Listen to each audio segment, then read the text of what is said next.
Illegal immigration is a deeply nuanced and multifaceted issue. Each year, hundreds of thousands of people leave their home countries to seek better opportunities in the United States, often risking their lives to do so. Many are driven by poverty, violence, or political instability. Others hope for educational or economic opportunities unavailable in their countries. While immigration has always been a part of the U.S.'s story, the issue of undocumented migration raises critical questions about policies, global disparities, and human resilience. Today, we'll explore the top 10 countries where most illegal immigrants in the U.S. come from.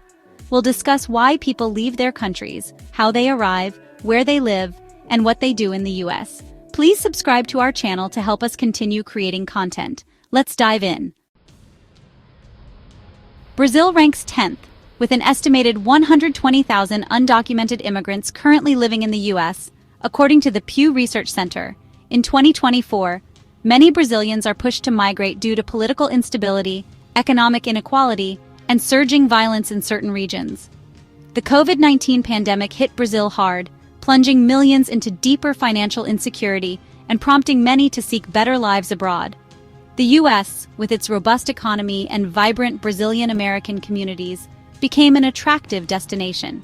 Brazilians typically arrive on tourist visas and overstay.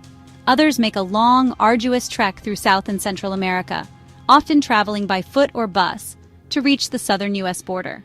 Once in the U.S., they settle primarily in states like Massachusetts, Florida, and New York, where strong Brazilian communities provide support networks. Many Brazilians work in construction, cleaning services, or as small business owners. Migration from Brazil first surged in the early 2000s due to economic downturns, but saw a renewed spike after 2019, coinciding with political turmoil and rising unemployment in the country.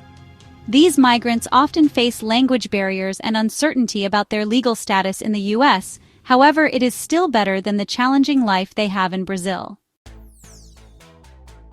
Colombia is 9th and has sent roughly 170,000 undocumented immigrants to the U.S., according to the Migration Policy Institute. The reasons behind Colombian migration are tied to decades of armed conflict, widespread drug violence, and persistent poverty. Despite recent peace agreements and improved security, many Colombians continue to face limited economic opportunities and deep social inequalities. Colombians often enter the U.S. on temporary visas and overstay. However, some also travel overland through Central America and Mexico to cross the U.S. border. Once in the country, Colombian immigrants frequently settle in Florida, New York, and New Jersey, where strong Colombian-American communities have developed. Many work in service industries as small business owners or in hospitality roles. A peak of Colombian migration to the U.S. occurred during the 1990s and early 2000s, when Colombia was grappling with the violent insurgencies of groups like FARC and the drug cartels. While political stabilization has decreased migration slightly, economic challenges continue to push Colombians to seek opportunities abroad. At number 8, Venezuela, once one of the wealthiest countries in South America, has been brought to its knees by economic mismanagement and political turmoil. The number of undocumented Venezuelans in the U.S. has surged in recent years, reaching about 190,000 according to the UNHCR in 2024. Venezuela's ongoing economic collapse has created one of the worst humanitarian crises in modern history. Hyperinflation, food and medicine shortages, and crumbling public services have driven millions of Venezuelans to flee their country, often leaving everything behind. Some Venezuelans arrive in the U.S. legally, entering on temporary visas and overstaying. Others embark on treacherous journeys through South and Central America, risking exploitation and violence to reach the U.S.-Mexico border. The majority of Venezuelan immigrants settle in Florida, particularly Miami, which has long been a hub for Latin American migrants. In the U.S., Venezuelans work in a variety of sectors, from hospitality and retail to professional services. Many are highly educated, but find themselves taking lower-paying jobs due to their immigration status. The migration crisis began around 2015, peaking in 2019 as Venezuela's economic and political conditions deteriorated further. Even now, Venezuelans represent one of the fastest-growing undocumented populations in the U.S. At number 7, an estimated 210,000 undocumented Ecuadorians currently live in the U.S., according to the Pew Research Center in 2024. Economic hardships, political instability, and natural disasters like earthquakes have long driven migration from Ecuador. The late 1990s were particularly difficult, with a banking crisis and widespread poverty prompting a large wave of migration to the U.S. Most Ecuadorians make their way to the U.S. by traveling through Central America and Mexico, though a smaller number arrive on tourist visas and overstay. Popular settlement areas include New York, New Jersey, and Florida, where Ecuadorian communities have flourished.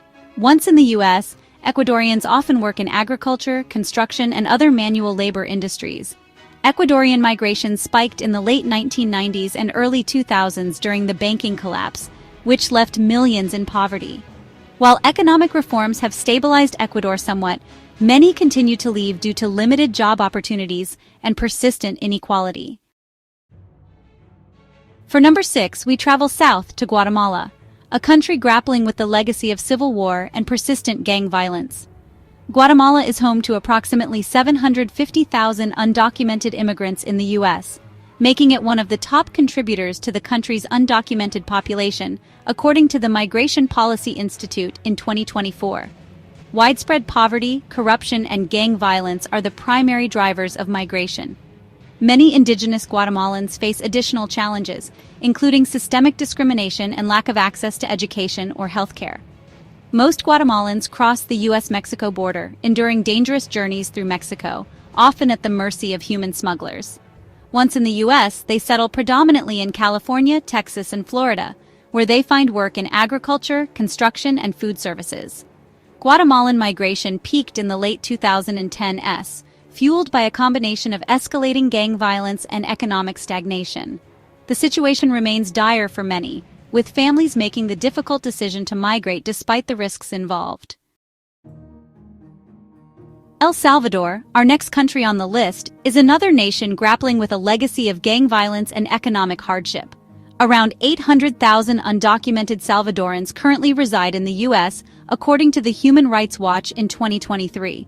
El Salvador faces some of the highest levels of gang violence in the world, with groups like MS-13 and Barrio 18 controlling large swaths of territory. Poverty and lack of job opportunities compound the issue, leaving many Salvadorans with little choice but to flee. Most Salvadoran migrants undertake dangerous overland journeys through Central America and Mexico to reach the U.S. border. They typically settle in states like California, Texas, and Maryland, with the Washington, D.C. metropolitan area hosting one of the largest Salvadoran communities in the U.S. Common jobs for Salvadoran immigrants include construction, cleaning services, and manufacturing. Migration from El Salvador surged during the Civil War in the 1980s, and while the war ended decades ago, ongoing violence and instability continue to drive migration today. At number 4, our next stop is Honduras, a country plagued by poverty, corruption, and one of the highest murder rates in the world. Honduras accounts for roughly 940,000 undocumented immigrants in the U.S., according to recent estimates from the International Organization for Migration. Endemic gang violence, political corruption, and natural disasters like Hurricanes Eta and Iota have devastated the country, forcing many to leave in search of safety and opportunity. The majority of Hondurans travel north through Mexico to reach the U.S.-Mexico border, enduring perilous conditions along the way. Once in the U.S., they settle primarily in Texas, Florida, and North Carolina. Many work in agriculture, construction, and cleaning services, often taking on low-paying jobs to support their families. Honduran migration peaked in the 2010s, coinciding with the rise of gang-related violence and the devastation caused by natural disasters. The challenges facing Honduras today mean that migration from the country will remain high.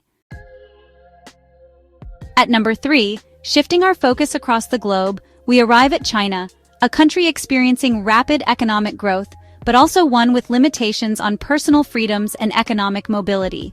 An estimated 1 million undocumented Chinese immigrants live in the U.S., according to the Department of Homeland Security. Many leave China seeking better economic opportunities, while others flee political oppression, especially in regions like Hong Kong and Xinjiang. High housing costs, limited freedoms, and educational aspirations also push Chinese migrants to the U.S. Most Chinese immigrants arrive legally on student or tourist visas and overstay, though some are smuggled into the U.S. by human trafficking networks.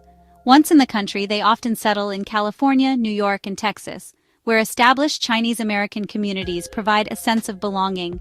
Chinese immigrants work in a variety of sectors, including restaurants, small businesses, and the tech industry. Illegal migration from China increased during the 1990s and 2000s, driven by the country's economic transformation and growing middle class seeking opportunities abroad. At number 2, India, a land of vibrant culture and booming tech industry, is also a country with significant economic disparities. India is the second largest source of undocumented immigrants in the U.S., with around 1.4 million Indians living in the country without legal status, according to the Brookings Institution. Many Indians migrate for economic and educational opportunities, while others flee caste-based discrimination or social inequality. Most Indians arrive legally on H-1B work visas or as international students, but some overstay their visas. They tend to settle in California, Texas, and New Jersey, working in IT, healthcare, or service industries. Illegal migration from India has grown steadily since the early 2000s, driven largely by visa overstays. Highly skilled workers from India are a significant part of the U.S. labor force, but visa restrictions often leave them in precarious situations. At number 1 with the most illegal immigrants is our neighbor to the south, a country with a rich cultural heritage and a complex relationship with the United States. Mexico tops the list, with an estimated 4.9 million undocumented immigrants currently living in the U.S., according to the Pew Research Center. Poverty, cartel violence, and lack of economic opportunities continue to drive migration from Mexico. Given its proximity to the U.S., Mexico has historically been the largest source of migration, both legal and illegal. Most Mexican immigrants cross the U.S.-Mexico border on foot or by vehicle, while others arrive on tourist visas and overstay.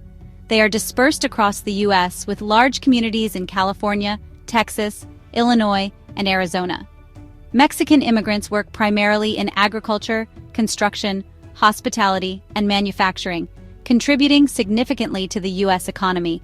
Migration from Mexico peaked in the early 2000s but has since declined due to improved economic conditions in Mexico and increased U.S. border enforcement. Despite this, Mexican immigrants remain an integral part of the U.S.'s undocumented population. Thank you for watching this in-depth analysis of illegal immigration to the U.S. If you found this video informative, don't forget to like, share, and subscribe for more content on global issues. Let us know your thoughts in the comments below.